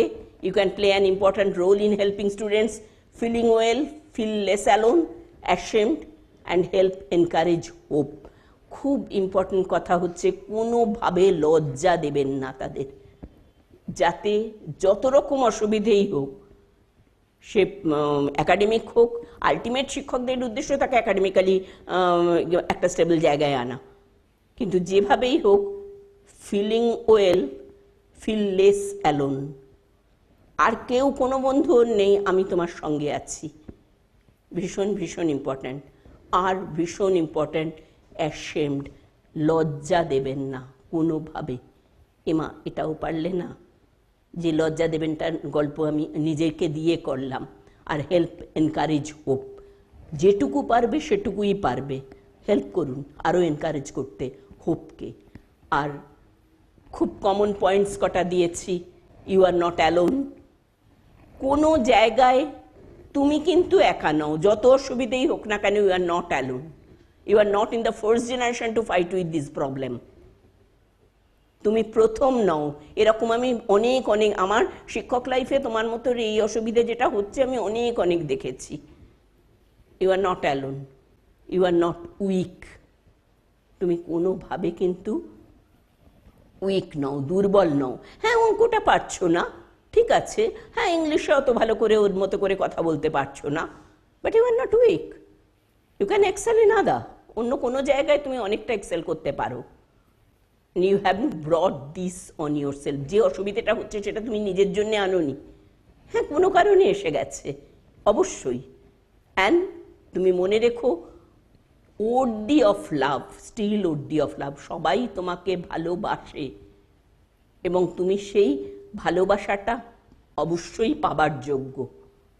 তুমি নিজেকে ভ্যালু দাও অ্যান্ড তোমার নিজের মন এবং শরীরকে সমানভাবে ভ্যালু দাও, এবং তাতে মানে সারাউন্ড ইয়োরসেলফ, সমস্ত লোককে তুমি দেখো ভালো লোকও তোমার কাছে অনেক আছে।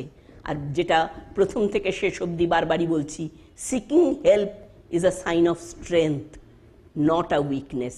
এটা যদি আপনারা মানে সমস্ত শিক্ষকরা নিজেরা ভালো করে বোঝেন এবং নিজেরা আত্মস্থ করেন, শুধু শব্দটা বোঝা নয়, তাহলে কিন্তু আপনারা স্টুডেন্টকে এটা বলতে শেখাতে পারেন এবং অবশ্যই শেখাবেন।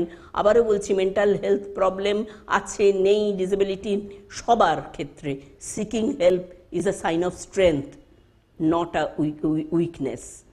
ভিজিটিং হেলথ প্রফেশনাল তো স্কুল লেভেলে প্যারেন্টদের কাজে, সেই প্যারেন্টদের বলবেন যে হেলথ প্রফেশনালকে যাওয়া মানেই কিন্তু ওটা এমন কোনো স্টিগমা নয়। আর ultimately rewarding that you have courage and you have intelligent to identify your problem, set realistic goal, learn how to deal with stress. সমস্ত ক্ষেত্রে কি করে স্ট্রেসকে ডিল করবে সেইটা খোঁজো। আপনি নিজে যদি খুঁজে দিতে পারেন তবেই আপনি যদি নিজের জন্য খুঁজতে পারেন তবেই আপনি আপনার স্টুডেন্টকে, আপনার শিষ্যকে সেইভাবেই খুঁজে দেবেন সবার জন্যে। আর খুব সাধারণভাবে 8টা ওয়েজ বলা, লিসেন টু চিলড্রেন্স কনসার্ন, ঠিক 1-to-1 কনভারসেশনে শুনে নিন কি করছে চিলড্রেন, বাচ্চা কি করছে সেটা খুব ভালো করে চেক করুন, যে কোন জায়গায় অসুবিধাটা হচ্ছে। স্ক্রিবল করে নিচ্ছে খাতায়, খাতাটা নিয়ে প্রথমে অনেকক্ষণ বসে রইল জমা দেবার আগে, এগুলো সবকটাই problem. Provide children with accurate information, তাকে কিন্তু ঠিক এই জায়গাটা পারছো না পরেরটা ধরো, অ্যাকিউরেট ইনফরমেশন। এক্সাম এতে একটা জায়গাটা নিয়ে বসে রয়েছে, ঠিক আছে তুমি পরের কোশ্চেনটা অ্যাটেম্প্ট করো, অ্যাকিউরেট এটা এক্সাম বললাম, এরকম সব জায়গায়। আর 6 suggestion from children on how to create a welcome, safe and comfortable class. তাকে জিজ্ঞেস করুন তুমি নিজে কি চাও, সবসময় সেট করতে পারবেন না, কিন্তু তার থেকে জিজ্ঞেস করা মানেই সে ওপেন করতে পারলো তার অসুবিধাটা। আর watch out for any warning signs of child, যেটা বারবারই বলছি, আপনাকে নজর রাখতে হবে ওয়ার্নিং সাইন দিচ্ছে কিনা। আর তার প্লে, স্পোর্টস এগুলোকে যতটা সম্ভব এনকারেজ করুন। আর অ্যাকচুয়ালি ওই প্রথম থেকে শেষ আবারও বলছি, model good coping behaviour for students. আপনি নিজে model good coping behaviour for students, কোপিংটা, আর নিজের take care of yourself and know your limits. প্রত্যেক স্টুডেন্টকে যদি আপনি শেখান নিজের লিমিটটা বুঝতে শেখো এবং অ্যাকর্ডিংলি নিজেকে কেয়ার নাও। So build resilience, find out alternatives, feel free to take help, আর seeking help is your strength, not weakness, যেটা বারবার বলছি। এবার আমরা কিছু থেরাপির কথা বলবো। সাধারণভাবে যেগুলো বললাম, যে কোনো রকম মেন্টাল হেলথ প্রবলেম ছোটোখাটো সব দিক থেকেই কি করে আপনারা চিনবেন, এবং যেখানে অনেকটা বেশি ডিজিজ বা ডিসেবিলিটি নেই সেক্ষেত্রেও মেন্টাল হেলথকে কি করে আপনারা ডিল করবেন সেটা নিয়ে। এবার আরেকটু ইনডেপথ যদি ভাবি, অর্থাৎ সিভিয়ারিটির দিক থেকে আরেকটু বেশি, সেখানে কিছু থেরাপি লাগে কোনো কোনো ক্ষেত্রে। পার্টিকুলারলি বর্তমানে যেটা দেখা যাচ্ছে, behaviour modelling, Lovaas technique, applied behaviour, TEACCH, Higashi, dietary therapy etcetera, এগুলো বেশিরভাগই ডিসেবিলিটি নিয়ে, অর্থাৎ প্রতিবন্ধকতা যাদের আছে, autism, mental retardation, attention deficit hyperactive disorder, language নিয়ে প্রবলেম, কমিউনিকেশন প্রবলেম, আরও বেশ কিছু আছে যেসব জায়গায় এই থেরাপিগুলো লাগে। আমি দেখুন থেরাপি এখন বলা মানে হচ্ছে প্রাইমারিলি আপনারা যদি ডিটেক্ট করতে পারেন, অর্থাৎ রেকগনাইজ করতে পারেন যে এদের দরকার আছে এবং শুরু করতে পারেন, তারপরে রেফার করতে পারেন প্রপার থেরাপিস্টের কাছে যারা শিখে এসছেন, যারা এটা নিয়ে ডিগ্রি বা ডিপ্লোমা করেছেন। সেটাও কিন্তু অনেক অনেকটা বড় কাজ হবে সমাজের দিক থেকে বা as a whole world of ডিসেবিলিটির দিক থেকে। চেষ্টা করছি খুব সহজ করে বা খুব ছোট করে জাস্ট একটু ওরিয়েন্টেশন যে কি ধরনের কি করতে হয়। বিহেভিয়ার নিয়ে ইস্যু থাকে নানা রকমভাবে, তাদের কিভাবে দেয়া যায় বিহেভিয়ারাল থেরাপি। মানে অ্যাকচুয়ালি এটা ক্লেম করছে কি যে self help, language, communication, academic অবশ্যই পড়াশুনো, সমস্ত জায়গাতেই তাদের সামাজিকতা, তাদের নিজেকে নিজের বোঝা, এই সমস্তগুলোকেই কিছু না কিছু, সবথেকে ইম্পর্টেন্ট কথা কমিউনিকেশন, যে অন্যের সঙ্গে কমিউনিকেট করতে পারে না, অন্য বন্ধুরা যাদের হয়তো সেই ডিসেবিলিটি নেই তাদের তারা ওই পরিত্যাগ করে, খেলে না তার সঙ্গে, তাকে একপাশে বসিয়ে দেয়, যা বলেন ডিমেন্য করে, বুলি করে ইত্যাদি। লোভস টেকনিক বা এবিএ দাবি করেন ঠিক মতো করলে এগুলো সবকটাই কিছু না কিছুভাবে ইমপ্রুভড হয়। মানে প্র্যাকটিক্যালি লোভাস প্রোগ্রামের মেন কথা হচ্ছে একটা পুরো টাস্ককে খুব ছোট ছোট করে ব্রেক করে দেওয়া। একটা পুরো অঙ্ককে পারছে না যখন, তখন খুব ছোট করে ব্রেক করে দেওয়া। মানে যেটা আমি বললাম যে সবার কাছে গিয়ে তার মতো করে সেখানে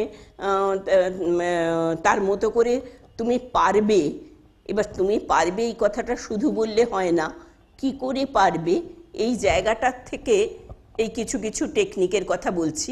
লোভাস টেকনিক বলছে যে ব্রেক করে দিন যতটা সম্ভব, তার পুরো নামটা পর্যন্ত শেখানোর সময় আপনি প্রথম ব্রেক করে দিন।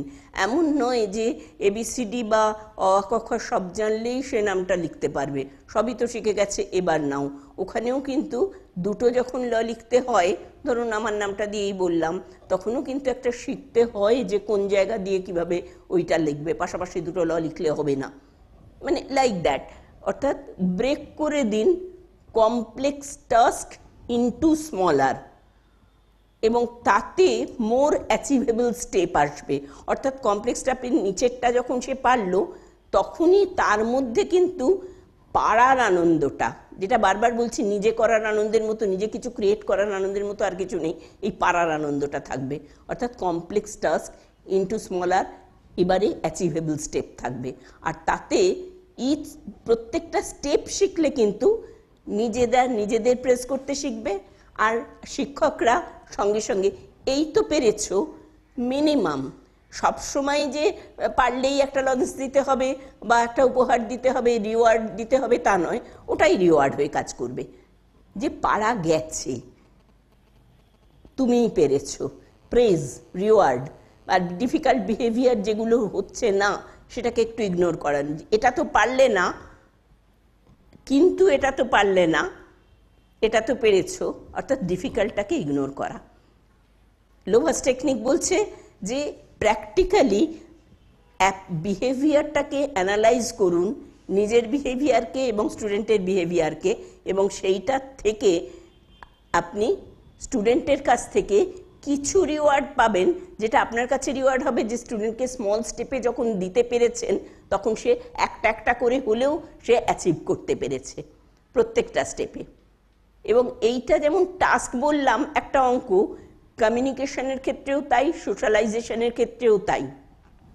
সোশ্যালাইজেশনের খুব ছোট একটা কথা বলি, মিশতে পারতো না ছেলেটি কারুর সঙ্গে, একা একা বসে থাকতো, তো আস্তে আস্তে উঠিয়ে জাস্ট গোল করে দাঁড়িয়ে আঙুলটা ধরো অন্যের, সবাই হাতে হাত ধরে রয়েছে, ও একদম নিজের একটা আঙুল মানে কোনোভাবে ধরবে না, তখন একটা আঙুল এরমভাবে বাড়িয়ে দিলেন টিচার, এরমভাবে যে ঠিক আছে তোমায় কারোর আঙুল ধরতে হবে না, অন্যজন মানে পাশের জনকে বললে এইটা ধরো, ধরা হলো। তার পরের দিন কিন্তু সে অন্য যখন আঙুল বার করে দিল ধরলো, একটা অ্যাচিভমেন্ট।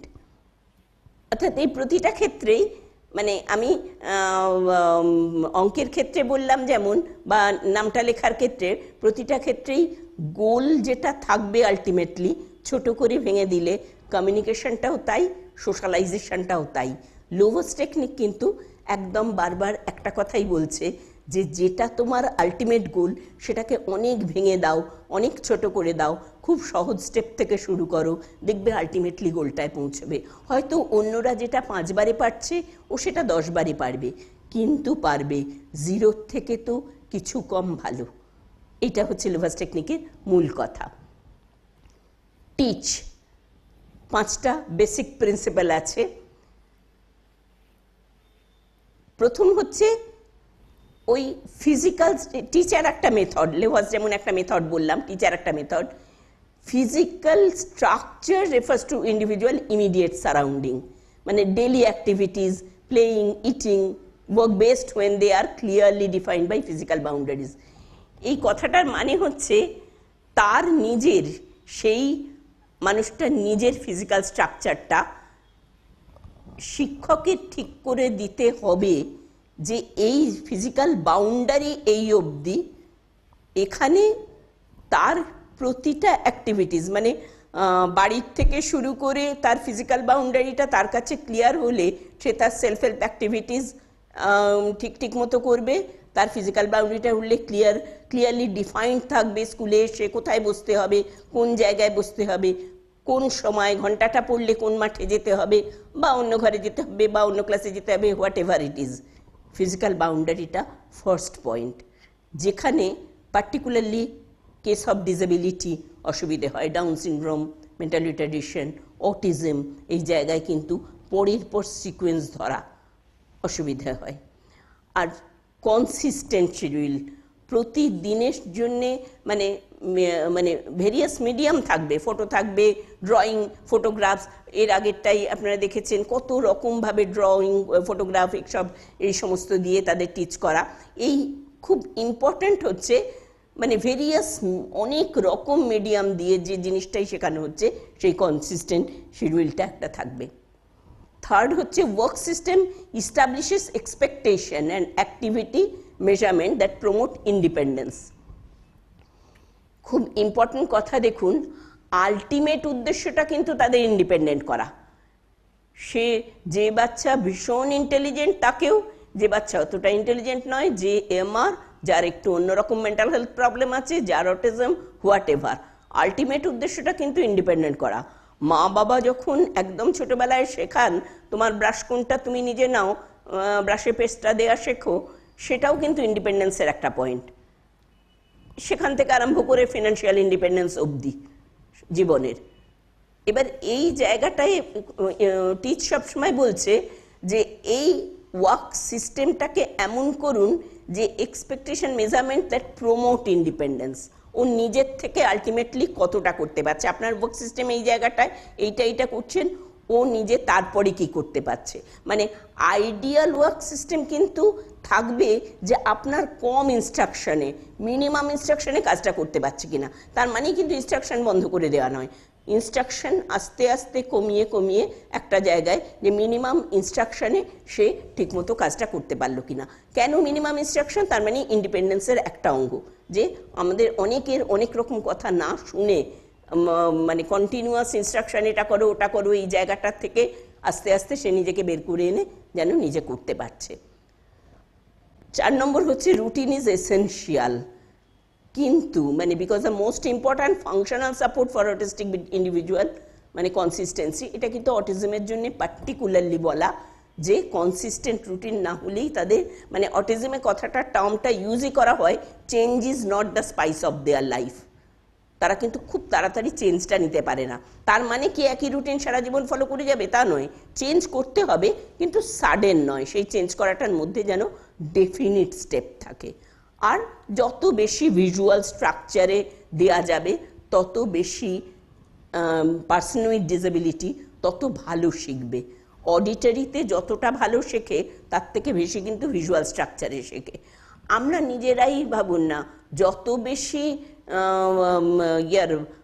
টিভি দেখে যতটা সহজে একটা কিছু নিতে পারি, আগেকার রেডিওর নাটককে তাতে অনেক বেশি ইমাজিনেশন বাড়ে। রেডিওর নাটকে যখন রাজা শুনছি তখন রাজার পুরো চেহারার ইমাজিনেশনটা বাড়বে, কিন্তু টিভিতে যখন শো হচ্ছে তখন রাজা একদম ড্রেস ট্রেস পরে আসছে, অর্থাৎ ভিজুয়াল স্ট্রাকচার অনেক বেশি। ভিজুয়াল অনেক তাড়াতাড়ি অ্যাপিল করছে। অবশ্যই অডিটরির দরকার আছে, এই কারণে যে ভিজুয়াল স্ট্রাকচার সব হলে ইমাজিনেশন কম হয়। আমি ডিসেবিলিটি কেসে এই জায়গাটায় যাচ্ছি না, অর্থাৎ চেষ্টা করব যতটা সম্ভব ভিজুয়াল স্ট্রাকচারে তাদের বোঝাতে। মানে ধরুন ঘর থেকে এবার যাও, এই কথাটা যাও, এটা কিন্তু অনেক বেশি সহজে বুঝবে দেন যাও তো এটা বোঝার থেকে। মানে অ্যাকর্ডিং টু এবিলিটি, অবশ্যই সবাই নয়। হিগাসি মেথডের ডেলি থেরাপি, হিগাসি মেথডের মেন কথাই হচ্ছে যে mixed education and daily therapy অটিজমের জন্যে, মেন্টাল রিটার্ডেশনের জন্যে। মানে ডেলি থেরাপিতে এখানে বলছে রেগুলার পিয়ার্স, মানে ফুল ডে কারিকুলাম বা হাফ ডে কারিকুলামে পিয়ার্স থাকতেই হবে, যে কোনোভাবে এডুকেশন সেটিং করুন, স্টুডেন্টসদের সঙ্গে যেন তার মেলামেশাটা থাকতে পারে। শিক্ষকের কাছে সব থেকে ইম্পর্টেন্ট পয়েন্ট হচ্ছে যে আদার দ্যান ক্লাসরুম একটা জায়গা বেশি রাখতে হবে। মানে ক্লাসরুমেও, যখন ক্লাসরুমের থেকে বাইরে শিক্ষক সবসময় না পারলেও ক্লাসরুমেও কিন্তু যে ওর কাছ থেকে পেনটা চেয়ে আনো তো, এটাও কিন্তু একটা পিয়ার রিলেশন। যে ছেলেটা কারোর সঙ্গে মিশতে পারছে না, এটাও কিন্তু একটা পিয়ার। সোশ্যাল লাইফে সোশ্যাল ইন্ডিপেন্ডেন্সটাও একটা মানে ডেলি লাইফ থেরাপির মধ্যে পড়ছে। মানে অ্যাকচুয়ালি এডুকেশনাল প্রোগ্রাম, সমস্ত প্রোগ্রামেই কিন্তু এই ডেলি লাইফ থেরাপি বা এরকম যে জিনিসটা বলছি, যে শুনতে মনে হচ্ছে ডেলি লাইফ থেরাপি বলতে তাকে বলা, কিন্তু প্রত্যেকটাই তার এডুকেশনে আফেক্ট করবে। মানে এডুকেশনাল প্রোগ্রামে তার ইনরমাস ইফেক্ট আছে, যে এফেক্টটা আপনাদের মনে হবে যে এই ডেলিটায় কি করে এডুকেশন, না, তারা আলটিমেট ইন্ডিপেন্ডেন্ট হবে কিন্তু এডুকেশন প্রোগ্রামে। এবারে কিছু স্পেসিফিক থেরাপির কথা বলছি। আবারও এই যে থেরাপিগুলো জাস্ট পরিচিতির জন্যে, একটু সবাই শোনা, মানে হচ্ছে সেন্সারি ইন্টিগ্রেশন থেরাপি, দেখুন লেখা রয়েছে, speech therapy, emotional stimulation, dance movement therapy, health and sex education, play therapy, music therapy, art থেরাপিও থাকার কথা দেখছি। অ্যাকচুয়ালি এই থেরাপিগুলো আজকে আমার এই 5 মিনিট করে সব বলাতে থেরাপিগুলো শেখা যাবে না, কিন্তু এক্সপেকটেশন এইটা, যদি বোঝেন যে এই থেরাপিগুলোর মিনিমাম ইন্টারভেনশন বা মিনিমাম স্টার্টিং একটা ছেলে বা মেয়ে বা বাচ্চা বলুন, বড় বলুন, উইথ ডিসেবিলিটি বা উইথ সাম ডিফিকাল্টি, তার কিছু হেল্প করতে পারে, সেই হিসেবে আজকের এটা বলা। এবং সেখান থেকে আপনারা তারপরে রেফার করতে পারেন যে হ্যাঁ এইটুকু বলে হেল্প হলো, এরপরে কিন্তু স্পিচ থেরাপিস্টের কাছেই কিন্তু তার যাওয়া উচিত, তাহলে তার আরেকটু সুবিধে হবে। এইটা এর জন্যে মানে আমি আবারও ভাবছিলাম যে থেরাপিটা মানে বলবো, চেষ্টা করছি যে অল্প করেও আপনাদের একটু বুঝিয়ে দেবার যে কি লাগে, কেন। সেন্সারি থেরাপি, মানে সেন্সারি থেরাপি আমি খুব ছোট করে কি জিনিসটা বলছি। অনেক সময় অনেক ডিসেবিলিটি কেসে, পার্টিকুলারলি অটিজমে থাকে, তাদের সেন্সারি সেন্সেশন দু রকমের ডিসইন্টিগ্রেশন কথাটার মানে, আমরা ধরুন কানে শুনে অনেক সময় ভিজুয়ালাইজ করি। ধরুন যিনি জানেন ট্রেন আসছে, ট্রেনের হর্ন, মানে ট্রেনের ওই হর্নটার আওয়াজটা শুনে, ট্রেনের বাঁশি শুনে কিন্তু তিনি বুঝতে পারেন যে ট্রেনটা অনেক দূরে আছে, সেই বুঝে তিনি লেভেল ক্রসিংয়ের গেট ফেলা আছে, তাও তিনি ক্রস করে গেলেন। এবার দেখুন তিনটে সেন্সের সঙ্গে মেশানো, একটা হচ্ছে কানে শুনে উনি ভিজুয়ালাইজ করলেন কতটা দূরত্বটা, আর তার সঙ্গে নিজের মোটর এবিলিটিটা, যে আমি এই সময়ের মধ্যে, যে সময় ট্রেনটা আসবে সেই সময়ের মধ্যে আমি পেরিয়ে যেতে পারবো। এটাকে বলি আমরা ইন্টিগ্রেশন। মানে ধরুন ওই একই সঙ্গে একই বুঝতে পারছি আমি, কিন্তু আমার পা অনুযায়ী আমি ক্রস করতে পারবো না, এবং এই জায়গাটায় যদি আমার বিন্দুমাত্র ভুল হয়ে যায় তাহলে কিন্তু অ্যাক্সিডেন্ট। ইন্টিগ্রেশনের একটা এক্সাম্পল দিলাম, এইটা আমাদের সবসময় কাজে লাগে কোনো না কোনোভাবে। পার্টিকুলারলি কিছু ডিসেবিলিটি কেসে এই ইন্টিগ্রেশনটার অভাব থাকে, মানে একটা জায়গা থেকে আর একটা জায়গা থেকে অনুমান করে বা কাজ করা, একটা সেন্স থেকে আর একটা সেন্সে যাওয়া, অথবা আর একটা প্রবলেম থাকে যে কোনো একটা পার্টিকুলার সেন্সে তারা ভীষণ বেশি হাইপোসেন্সিটিভ হয় বা হাইপার সেন্সিটিভ হয়, মানে খুব জোরে আওয়াজেও তাদের চোখের পাতার পলক পড়ে না, অথবা ভীষণ আস্তে আওয়াজেও সেখানে আঙুল দেয়, সহ্য করতে পারে না। কুকারের আওয়াজে, কুকারের প্রথম হুইসেলে খুব ছোট বাচ্চা সবাই কেঁদে ওঠে, কিন্তু সেই বাচ্চাটাই যখন 3 বছরের হয়ে গেল বা 2 বছরের পরে তখন আর কাঁদে না, যে বাড়িতে কন্টিনিউয়াস কুকারের আওয়াজ হয়। মানে এটা খুব কমন একটা সবার ইয়ে। পার্টিকুলারলি ডিসেবিলিটি কেসে কিন্তু সেই বাচ্চাটা কুকারের আওয়াজ সহ্যই করতে পারে না, আরও অনেক বড় হয়ে যাবার পরও। এটা হচ্ছে মানে ডিসেন্সিটাইজেশন বা ওই আর কি সেন্সারি, মানে অনেক রকম আছে, সেন্সারি ডিসইন্টিগ্রেশন, সেন্সারি ডিসফাংশন এটাকে বলে। ডিসইন্টিগ্রেশন বলে যখন সেন্সটা অর্গানাইজ করতে পারে না, আর ডিসফাংশন বলে যখন একটা সেন্স থেকে আর একটা সেন্সে যেতে পারে না। এর অনেকগুলো কারণ আছে, এই ফিজিওলজিক্যাল কারণ বলে লাভ নেই বলে আমি বলছি না। প্র্যাকটিক্যালি এই ইম্পেয়ারমেন্টটা অনেকের থাকে।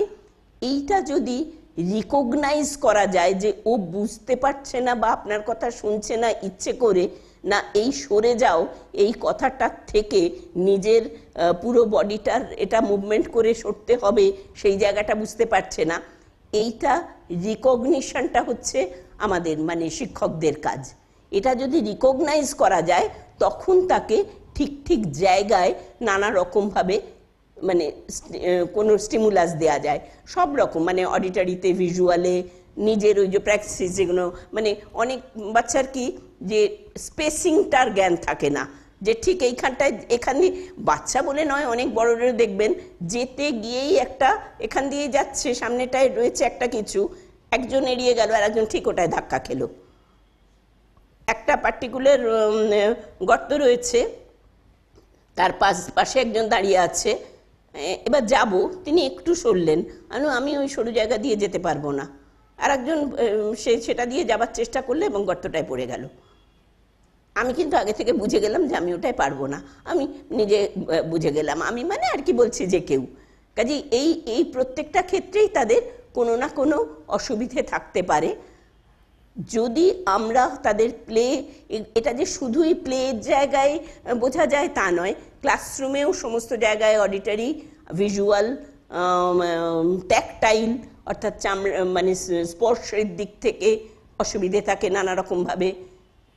খুব মিনিমাম স্পর্শতে এমন চিৎকার করে কেঁদে উঠলো, আর অনেক জোরের খিমচানোতেও কিছু দুরকমই থাকতে পারে।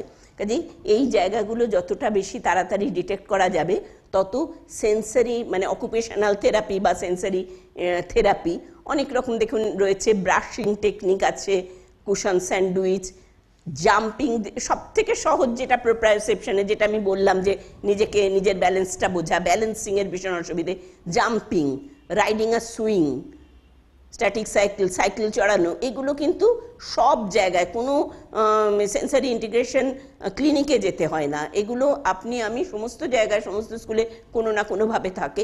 কাকে দিতে হবে, আসল কথা রিকগনিশন, ঠিক মতো চেনাটা, চিনতে পারা। দেখুন এই যে এই বাচ্চাটার ব্যালেন্সের অভাব, একটা এরকম সরু কাঠের উপর দিয়ে আস্তে আস্তে এরকম হাঁটাচ্ছে, অসম্ভব সুন্দরভাবে তৈরি হচ্ছে আস্তে আস্তে ব্যালেন্সটা। স্পিচ থেরাপিটাও তাই, এতটা কিছু খুব পরিষ্কার করে বলার মতো কিছু নেই। যখনই বুঝতে পারছেন যে তাদের খুব চেপে, দাঁত চেপে কথা বলছে, কোনো রকম টাং এক্সারসাইজ দরকার, ঠোঁটটা খুলে বলছে না, যেটুকু বলছে সাউন্ডটা ঠিক মতো বার করছে না, জিভটা টুইস্ট করছে না। ধরুন এই যে আমি কথা বলছি, আমার সবথেকে বেশি উদ্দেশ্য হচ্ছে আমার স্পন্টেনিয়াসলি ঠিকমতো মানে প্রপার প্রোনাউন্সিয়েশনে, গলার ঠিকমতো থ্রোয়িংয়ে এবং তার সঙ্গে নলেজ, এই সবটা দিয়ে সবাই যাতে বোঝা। এবার সেইটার একটা আর্জ থাকবে যে আমার কথাটা সবাইকে শুনতে হবে, যেখানে এই সোশ্যালাইজেশনের অভাব আজ নেই সেখানেই কমিউনিকেশনেও অসুবিধে হয়, তাছাড়াও নানা রকমভাবে অসুবিধে হয়। এইখানে কিছু না কিছু ক্ষেত্রে আমাদের স্পিচ থেরাপির প্রয়োজন হয়। এমন নয় যে তাদের বকলে বা খুব জোরে আরেকটু জোরে বলো না হলে তোমাকে দাঁড় করিয়ে রাখবো, এটাতে তাদের খুব সুবিধে হবে। অর্থাৎ ওরোমোটর কোঅর্ডিনেশন ট্রেনিং একটা পার্টিকুলার ট্রেনিং, যে এই আমাদের জিভের সঙ্গে, যে ওরোমোটর বলতে ওরালের সঙ্গে যে মোটর, মানে অর্থাৎ আমার জিভটা যতবার ওঠানামা করছে এবং যতটা বেশি ঠোঁট ফাঁক করছে, এগুলো সবকটাই ওরোমোটর। এই ট্রেনিংটা ইম্পর্ট্যান্ট তাদের জন্যে। থিওরি অফ মাইন্ড আবারও একটু বলেছিলাম তখন। আলটিমেট কথাটা হচ্ছে যে অন্যের ইমোশনটা বোঝা এবং নিজের ইমোশনটাকে ঠিকমতোভাবে প্রপারলি সোশ্যাল অ্যাকসেপ্টেড উপায়ে এক্সপ্রেস করা, এই দুটো থিওরি অফ মাইন্ড। মানে অন্য কাউকে যখন বোঝা, এই প্রবলেমটা অনেক সময় থাকে। থিওরি অফ মাইন্ডের অনেক কথা বলার আছে।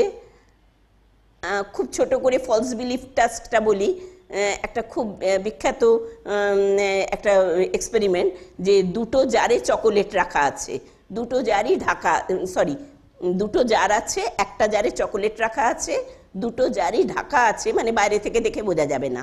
এবার দুজনকে রাখা হলো। যে মানুষটার একটু ডিসেবিলিটি আছে তার নাম ধরুন স্যালি, এটা বিখ্যাত Sally Anne test. Sally Anne যে সে সাধারণ নর্মাল, তাকে বাইরে বার করে দিয়ে স্যালির সামনে এ জার থেকে বি জারে চকোলেটগুলো ঢালা হলো। এবারে স্যালিকে জিজ্ঞেস করা হলো যে অ্যানি বাইরে থেকে এসে চকোলেট কোন জারে আছে বলবে। ও বলল বি জারে। ব্যাপারটা হচ্ছে স্যালি যে দেখেনি যে এ জার থেকে বি জারে ঢালা হলো, স্যালি তো জানে এ জারে আছে, তাই তো বলা উচিত অ্যানিকে ডাকা হলো, অ্যানি বলল না ওটা এ জারে, চকোলেট এ জারে আছে। কেন স্যালি বলল যে অ্যানি বলবে চকোলেট বি জারে আছে? ও অ্যানির ইমোশনটা বা অ্যানিকে দেখছে নিজের এক্সটেনশন হিসেবে, ও যে দেখতে পাচ্ছে না সেটা বুঝতে পারছে না। এরকম প্রচুর একটা বিখ্যাত টেস্টের খুব ছোট করে আপনাদের বললাম। আসল কথা হচ্ছে তাদের বোঝানো যে অন্যের ইমোশন, অন্যের কগনিশন সব কিছুই তোমার থেকে আলাদা হতে পারে, তোমাকে দেখতে হবে, দেখতে শিখতে হবে। নানা রকম টেস্ট আছে। এটা ছবি দিয়ে সি অ্যাংরি, সে বুঝতেই পারছে না যে ও রেগে গেছে না আনন্দ করছে। ট্রেনিংয়ের একটা ছোট মডিউল দেখাই। এই রকম করে তাদের হাসি কান্না শেখানো হয়েছে।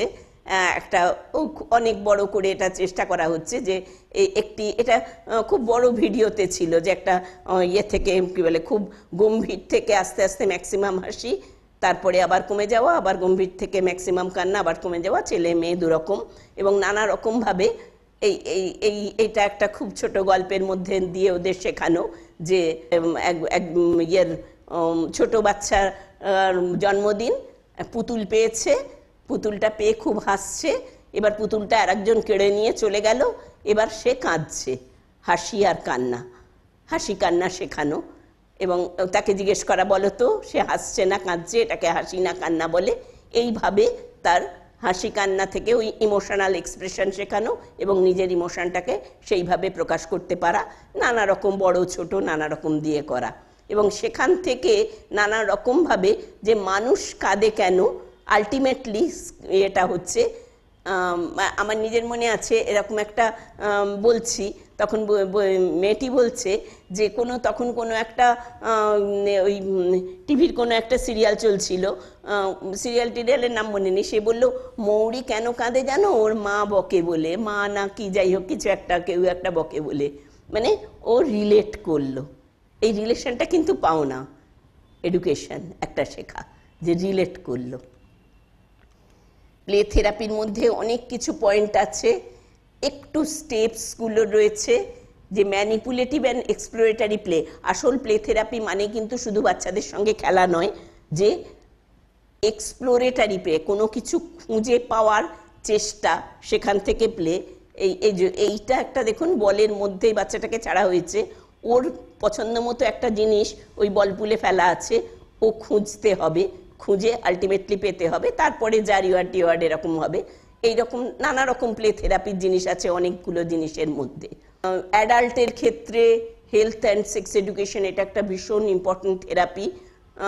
আবারও বলছি, মনে রাখবেন, যেখানে বুঝতে পারছে না ছেলে মেয়ের পার্থক্যটা, এই এখন তো গুড টাচ ব্যাড টাচ নিয়ে কত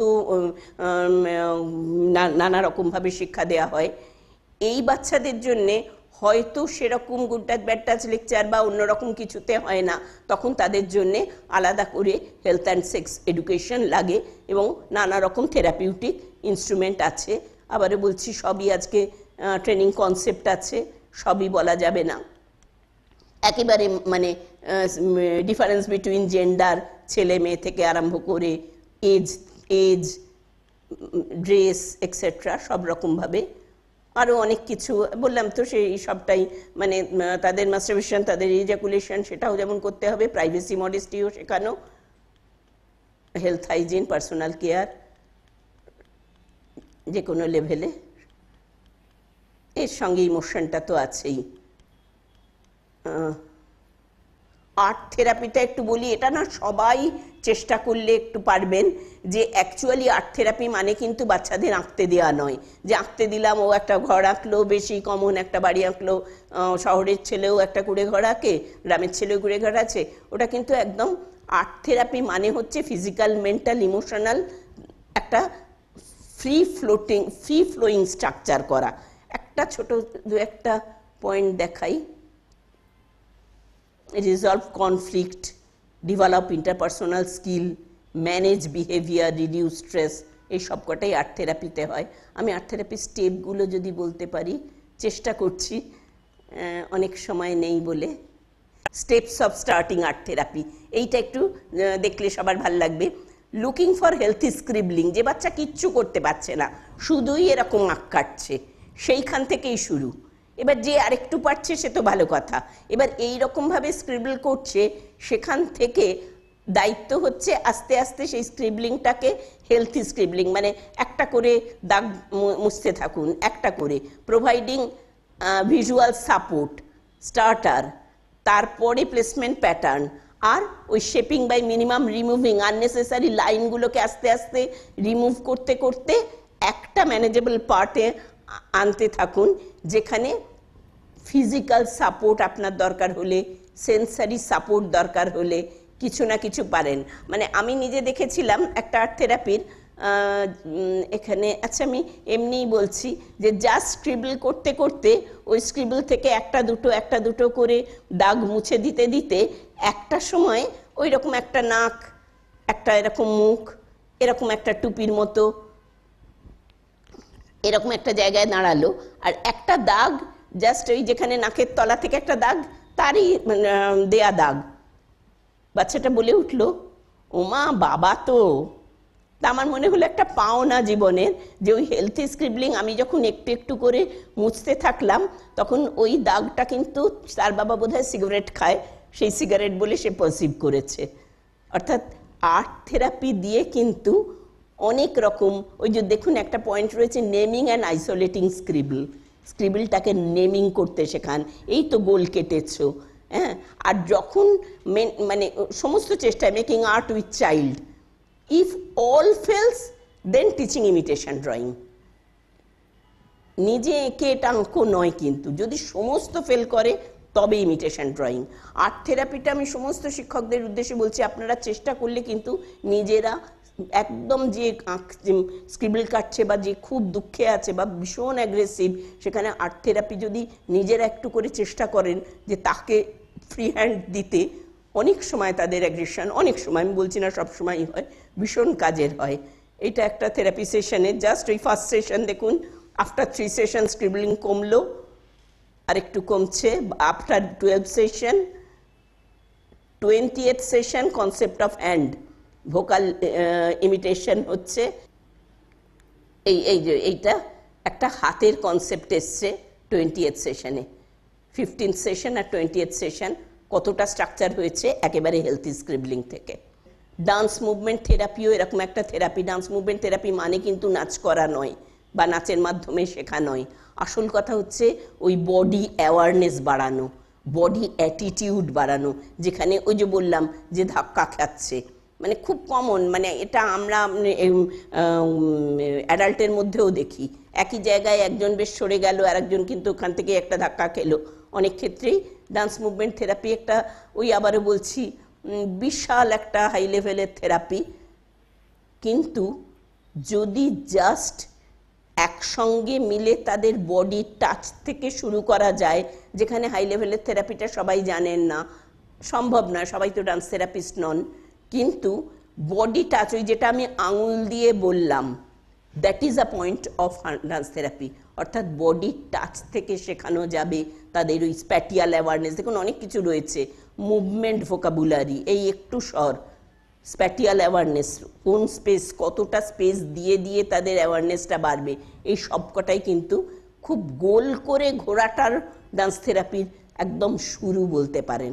বা আরও অনেক রকম আছে, কিন্তু অনেক কিছু আছে যেটা চেষ্টা করলে শুরু করা যেতে পারে, এবং তারপরে যদি মনে করেন যে সেটায় কাজ হচ্ছে তাহলে রেফার করে দিন অন্য জায়গায়। পালস কোয়ালিটি, ন্যারেটিভ, আবারও বলছি মিউজিক থেরাপি মানে কিন্তু বেশিরভাগ এখন মিউজিক থেরাপি ডান্স থেরাপির একটা কনসেপ্টেই বলা হয় যে গান শোনানো। মিউজিক থেরাপি ডান্স থেরাপি দুটোই কিন্তু গান নাচ শেখানো নয়। থেরাপি মানে হচ্ছে যখন মিউজিকের পালস কোয়ালিটি আর ন্যারেটিভটা ইউজ করা যেতে পারে, অর্থাৎ প্রতিটা পয়েন্ট থেকে বাচ্চাকে, মানে listening music, responding to the child's musically,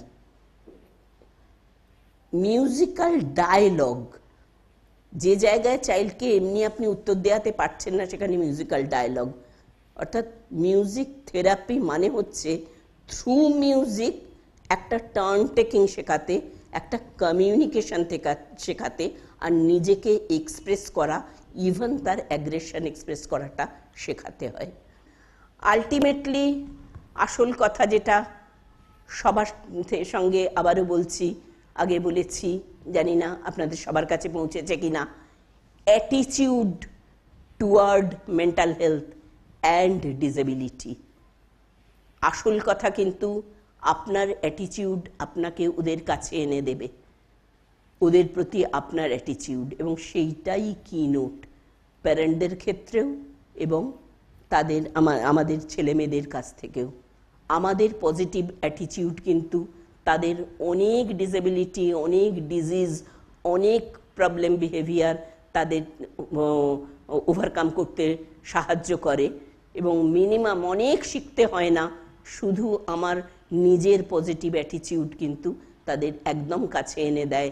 এবং আলটিমেটলি আবারও বলছি, সিম্প্যাথি নয়, সহানুভূতি কিন্তু মানুষকে কিছুটা ডিমিন করে। সমানুভূতি দিয়ে ডিল করুন প্রতিবন্ধকতাকে, ডিল করুন মেন্টাল হেলথ প্রবলেমকে, এবং একেবারে একদম positive and able to contribute, এইভাবে যদি ডিল করতে পারি তাহলে আমরা সাকসেসফুল হব তাদের সত্যিকারের ইনক্লুশনে। নমস্কার।